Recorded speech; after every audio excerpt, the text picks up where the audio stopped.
Course मुझे consultant बता रहा है उसकी कोई तुक बनती है। ठीक है, अगर आपका बैंक अकाउंट किसी ऐसे बैंक में होगा जो कि ऑलरेडी ब्लैक लिस्टेड है एम्बेसी के साथ, बीपीपी हो गई, आपकी यूनिवर्सिटी ऑफ लॉ हो गई, लिंकन हो गई। Hello everybody and welcome to my channel Desi fight उम्मे। और आज की जो वीडियो है उसमें मैं आपके साथ बात करने वाली हूँ 5 ऐसी मिस्टेक्स या 5 ऐसी चीज़ें जिनकी वजह से आपका एम्बेसी इंटरव्यू आ सकता है। तो अगर आपने स्टडी वीज़ा फाइल किया है या आपने कोई सा भी वीज़ा कैटेगरी फाइल किया है, ज़्यादातर वैसे जो इंटरव्यूज़ आ रहे हैं वो स्टडी वीज़ा से रिलेटेड जो बच्चे हैं उनके इंटरव्यूज़ आजकल बहुत ज़्यादा आ रहे हैं। और बहुत ज़्यादा जो है स्टूडेंट्स परेशान हैं इस चीज़ को लेके कि हमने इतने दिन पहले वीज़ा दिया था तो हमें इंटरव्यू की कहीं कॉल तो नहीं आ जाएगी। तो ये वीडियो थोड़ा सा आप लोगों को एक गाइडलाइन देने के लिए है, और ये कि आप चेक कर सकते हो कि आपके चांसेस क्या हैं एम्बेसी इंटरव्यू आने के। तो ये वीडियो जो है एंड तक लाजमी देखिएगा, इसमें बहुत इंपॉर्टेंट पॉइंट्स मैं कवर करने वाली हूँ। 5 ऐसी चीज़ें आपको बताऊंगी जिसकी वजह से आपके एम्बेसी इंटरव्यू आने के चांसेस बढ़ जाते हैं। ठीक है, तो वीडियो को आपने एंड तक लाजमी देखना है और लाइक, शेयर और सब्सक्राइब करना नहीं भूलना। तो देखिए, सबसे पहली जो चीज़ है, एम्बेसी इंटरव्यू किसी भी वीज़ा कैटेगरी के लिए, ख़ास तौर पे स्टडी वीज़ा के लिए, अगर आपको डर है कि आपका एम्बेसी इंटरव्यू आएगा या आ सकता है या हमें उसकी तैयारी करनी चाहिए, तो एक तो ये जो लोग कह देते हैं कि रैंडमली आता है, रैंडमली तो होता है बट उसमें बहुत सारे और रोल भी चीज़ों के होते हैं, तो वो आपने ज़रूर जहन में रखने हैं। और अगर आप ने अभी तक वीज़ा फाइल नहीं किया है और आप वीज़ा फाइल करने वाले हो तो भी ये वीडियो आपके लिए बहुत ज़्यादा इंपॉर्टेंट होने वाली है, क्योंकि इससे आप थोड़ा सा अपना चांसेस देख सकते हो कि क्या रहेंगे वीज़ा इंटरव्यू आने के। तो सबसे पहली जो चीज़ इसमें मैं कवर करूंगी वो है आइल्स। ठीक है, तो अगर आपने आइल्स नहीं दिया फॉर योर स्टडी वीज़ा तो आपका बहुत ज़्यादा हाई चांस है कि आपको एम्बेसी इंटरव्यू आएगा। बिकॉज एम्बेसी जो है वो इंटरव्यू लेने का मकसद क्या होता है? इंटरव्यू लेने का मकसद ये होता है कि वो चेक करना चाहते हैं कि जो स्टूडेंट है, जो वीज़ा फाइल कर रहा है, वो जेन्युइन है और वो जेन्युइनली यूके में पढ़ने के लिए आ रहा है या just for the sake of coming to the UK उन्होंने वीज़ा फाइल किया है। तो इस चीज़ को इंश्योर करने के लिए वो इंटरव्यू करते हैं।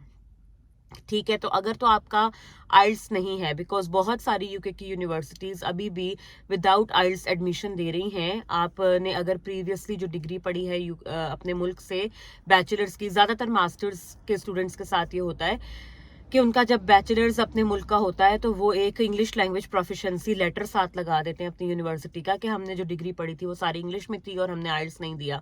उसकी बेस पे आपका एडमिशन तो हो जाता है, लेकिन आपका एम्बेसी इंटरव्यू आने के चांसेस बढ़ जाते हैं, because they want to make sure कि student can communicate in English language, they can listen, they can properly understand, they can speak and read and write. तो ये चीज़ें वो इंश्योर करने के लिए आपका इंटरव्यू ले सकते हैं।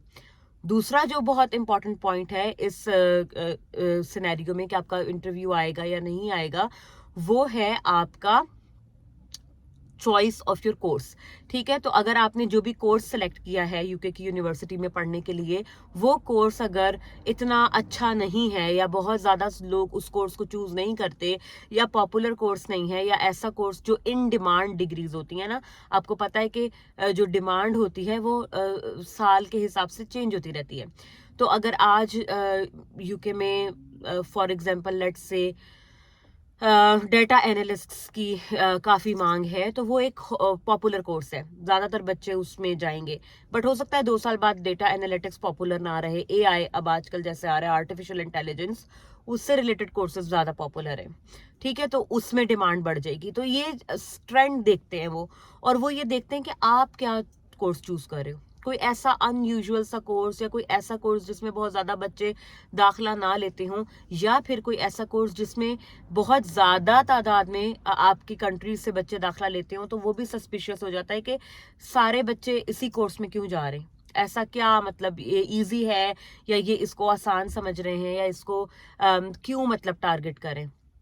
तो इस चीज़ को भी इंश्योर करने के लिए वो करते हैं कि आपका जो कोर्स सिलेक्शन है वो सही है, आपकी प्रीवियस डिग्री के साथ मैच करती है। इसीलिए हमेशा मैं कहती हूँ कि जब भी आप कोर्स चूज करें यूके में पढ़ने के लिए, तो उसकी अलाइनमेंट होनी चाहिए। Course must be in line with what you have studied previously. ऐसा नहीं होना चाहिए कि पहले आपने साइकोलॉजी पढ़ा और अब आप डेटा एनालिटिक्स पढ़ रहे हैं, तो उसका कोई आपस में जोड़ नहीं बनता, कोई सर पैर नहीं बनता। तो वो आपको लाजमी इंटरव्यू कॉल करके आपसे ये जस्टिफिकेशन मांगेंगे कि आपका बैकग्राउंड कुछ और है, कोर्स आपने कुछ और चूज किया है, ऐसा आपने क्यों किया है, आपका क्या इंटरेस्ट है। तो इसलिए ना सिर्फ कोर्स सिलेक्शन के कोर्स आपने क्या चूज किया, बट उस कोर्स की आपकी अपने वर्क एक्सपीरियंस और आपकी अपनी प्रीवियस डिग्री के साथ वो कितना अच्छा मेल खाता है, वो भी बहुत बहुत बहुत ज्यादा जरूरी है। ठीक है, तो रैंडमली जो ये कंसल्टेंट्स होते हैं उन्होंने अपना बेचना होता है एडमिशन। ठीक है, आप ये समझो वो बिजनेस कर रहे हैं, वो आपको बेच रहे हैं, बिकॉज चाहे वो आपसे पैसे ले रहे हैं या नहीं ले रहे, यूनिवर्सिटीज उन्हें पे करती हैं फीस। स्टूडेंट जो एजेंट्स होते हैं, जो कंसल्टेंट्स होते हैं, उनको आपकी ओवरऑल सालाना फीस का 5 या 10% उनको मिलता है। ठीक है, विच इज इन लैक्स पर स्टूडेंट। तो इसलिए आप ये मत सोचो कि वो आपका कोई बेहतर सोचेंगे, ये सोचना आपका काम है। आपने खुद देखना है कि जो कोर्स मुझे कंसल्टेंट बता रहा है उसकी कोई तुक बनती है, कोई मेरे साथ उसकी कोई रिलेटेडनेस बनती है मेरे एक्सपीरियंस के साथ या नहीं बनती। Because at the end justify किसको करना पड़ेगा, आपको as a student in front of the embassy official. तो इसलिए वाइजली चीजों को डिसाइड करें। अगली जो चीज इसमें आ जाती है नंबर 3 पे, वो है चॉइस ऑफ यूनिवर्सिटी। हमेशा मैं इसीलिए इस बात पे इतना ज्यादा फोकस करती हूँ कि यूनिवर्सिटीज देखभाल के चूज करें। बिल्कुल लो लेवल की जो थकी हुई यूनिवर्सिटीज हैं उनको मत चूज करें, बिकॉज अब एम्बेसी इंटरव्यूज आने शुरू हो गए हैं दोबारा से। बीच में कुछ अरसे के लिए बिल्कुल रुक गए थे कोविड के टाइम पर, बट अब दोबारा से। और इस जो ये इनटेक है, सितंबर इनटेक, इसमें मैं देख रही हूँ कि बहुत बहुत ज्यादा तादाद में इंटरव्यूज आ रहे हैं, because they are trying to make sure कि हम सिर्फ जेन्युइन स्टूडेंट्स को, जो वाकई पढ़ने में इंटरेस्टेड हैं या जिन्होंने सोच समझ के एक एफर्ट पुट करके एडमिशन अप्लाई किया है, उनको वीजाज दें। तो जो बिल्कुल लो ग्रेड की जो यूनिवर्सिटीज़ हैं, उस पर मेरी ऑलरेडी बहुत सारी वीडियोस हैं कि कौन सी यूनिवर्सिटीज़ जो हैं उनको आपने अवॉइड करना है, कौन सी यूनिवर्सिटीज़ अच्छी नहीं हैं उनको आप अवॉइड करो, कोशिश करो वहाँ पे आप दाखिला ना लो। जैसे बीपीपी हो गई, आपकी यूनिवर्सिटी ऑफ लॉ हो गई, लिंकन हो गई। ठीक है, इस तरह की जो यूनिवर्सिटीज़ हैं जहाँ पर असल में लो लेवल से क्या मुराद होती है कि एक तो इनके पास इतना ज़्यादा मतलब फैसिलिटीज़ नहीं है स्टूडेंट्स को देने के लिए। दूसरा, इन्होंने फीस बहुत ज़्यादा चीप रखी हुई है ताकि ज़्यादा से ज़्यादा इंटरनेशनल स्टूडेंट्स आएँ।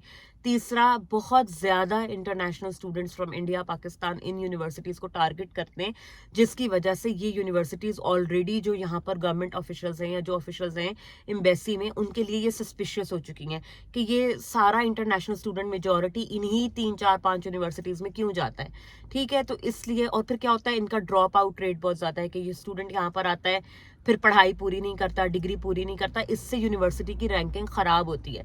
ठीक है, तो ये सब फैक्टर्स मिल के किसी भी यूनिवर्सिटी को लो ग्रेड या हाई ग्रेड बनाते हैं कि कोई यूनिवर्सिटी क्वालिटी की है या नहीं है।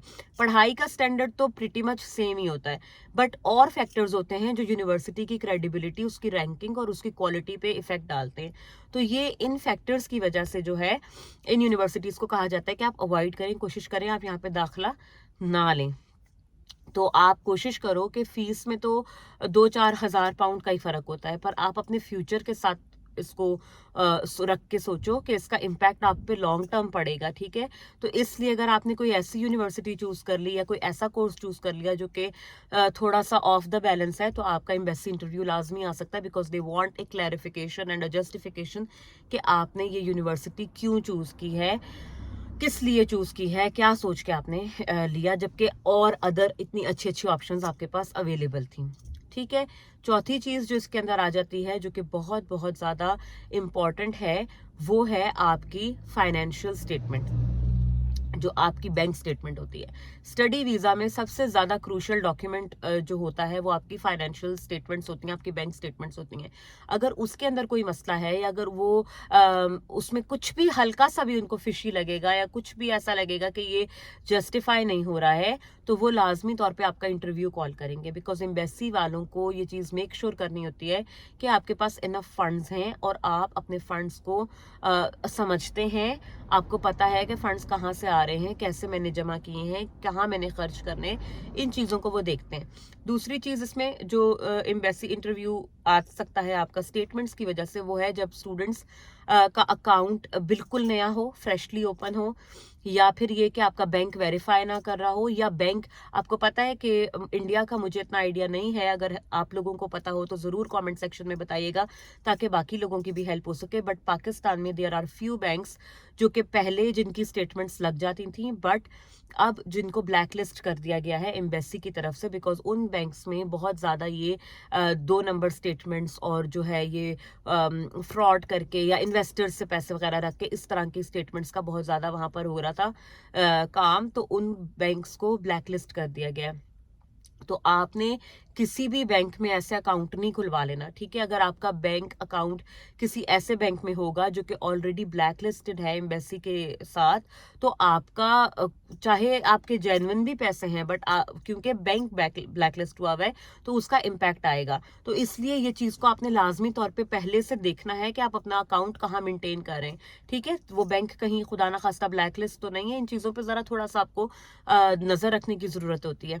तो ये होता है सिस्टम, ठीक है। और जब स्टूडेंट्स क्या करते हैं कि बैंक की चॉइस सही ना हो, या अकाउंट बिल्कुल नया खुला हुआ हो, या फिर कुछ और सस्पिशियस सी ट्रांजैक्शन हुई हुई हो, कोई बड़ी ट्रांजैक्शन ऐसी जो कि जस्टिफाई ना हो रही हो बैंक स्टेटमेंट से, और चौथी बड़ी चीज़, जब आपने मल्टीपल बैंक स्टेटमेंट्स लगाई हो, मैं हमेशा स्टूडेंट्स को ये कहती हूँ कि एक तो अकाउंट ज्वाइंट नहीं होना चाहिए, सिंगल अकाउंट आपके अपने नाम में होना चाहिए, करंट अकाउंट होना चाहिए, और दूसरा ये कि आपने एक ही बैंक स्टेटमेंट लगानी है to show all of your funds, ठीक है। अगर आपके फंड्स किसी और बैंक में पड़े हुए भी हैं, तो आप जिस वक्त स्टेटमेंट शुरू करने वाले हो, आप अपने सारे फंड्स को निकलवा कर एक जगह जमा कर लो और एक स्टेटमेंट लगाओ। That reduces a lot of complexity, और बिला वजह का जो एक होता है ना झंझट के जस्टिफिकेशंस देनी पड़े, या खाम खा आपको क्या जरूरत है अपना केस कॉम्प्लिकेट करने की। तो इसलिए जब आप एक से ज्यादा बैंक स्टेटमेंट्स लगाते हो और डिफरेंट डिफरेंट बैंक्स की हैं फॉर एग्जांपल, और एक ने वेरीफाई कर दिया, दो ने वेरीफाई नहीं किया, हर बैंक का अपना प्रोसीजर होता है, तो इससे एक तो आपका वीजा रिफ्यूजल का चांस भी बढ़ जाता है, और दूसरा एम्बेसी इंटरव्यू का चांस भी बढ़ जाता है, बिकॉज दे नीड टू सी कि ये पैसे आपने कैसे जमा किए हैं या कैसे पूरे किए हैं, ठीक है। तो ये चीजें बहुत ज्यादा मैटर करती हैं, इसलिए इनका आपने बहुत ज्यादा ध्यान रखना है। और पांचवी और फाइनल चीज जो है वो तमाम लोग जिनका स्टडी गैप है, ठीक है। यानी कि अगर आपने बैचलर्स किया आज से 2 या 3 साल पहले और अब आप मास्टर्स के लिए अप्लाई कर रहे हो, आपका बीच में स्टडी में गैप आ गया है, उसको जस्टिफाई आपने चाहे किया हो कि मैंने काम कर रहा था या मैं कुछ और कर रहा था, क्योंकि उस टाइम पीरियड की आपको जस्टिफिकेशन प्रॉपरली देनी पड़ती है कि during that 2-3 years of the gap आप क्या कर रहे थे, लेकिन फिर भी आपका एम्बेसी इंटरव्यू आने के chances are very very high, क्योंकि दे नीड टू सी कि क्या वजह है कि आप दोबारा से पढ़ना चाहते हो, और वो भी यूके से आके। तो इस चीज़ को वो मेक श्योर करते हैं कि आपने सही से बताया हो।